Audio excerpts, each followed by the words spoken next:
Shalom Bapak Ibu yang dikasihi oleh Tuhan. Kembali lagi dalam Immanuel Morning Greetings. Pagi hari ini sebelum kita melangkah, mari Bapak Ibu kita merenungkan firman Tuhan, kita berdoa. Tuhan, kami mengucap syukur buat segala kasih dan setia Tuhan dalam kehidupan kami. Sepanjang hari ini kami akan beraktivitas, Tuhanlah memimpin dan menolong menyertai kami.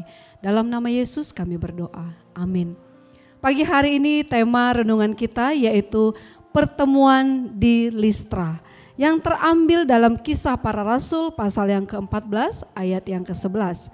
Ketika orang banyak melihat apa yang telah diperbuat Paulus, mereka itu berteriak dalam bahasa Likaonia, "Dewa-dewa telah turun ke tengah-tengah kita dalam rupa manusia." Bertemu dengan orang-orang dari suku bangsa yang berbeda dengan kita berarti berhadapan dengan hal-hal yang baru dan asing. Bahasa, adat istiadat, pola pikir, dan cara menilai banyak perbedaan. Karenanya saat memasuki daerah baru mengalami syok kultur atau gegar budaya, yaitu hal yang baru di daerah itu.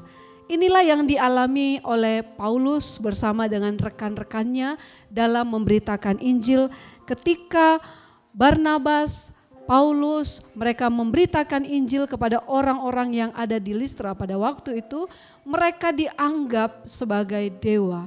Mereka dianggap seperti orang yang membuat sesuatu hal yang hebat, tetapi dari manusia.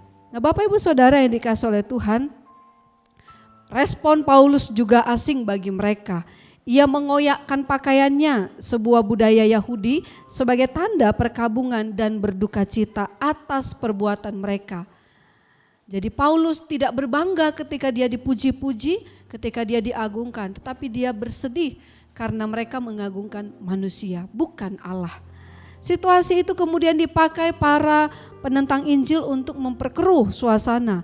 Akhirnya Paulus dan Barnabas dilempari batu hingga disangka telah mati.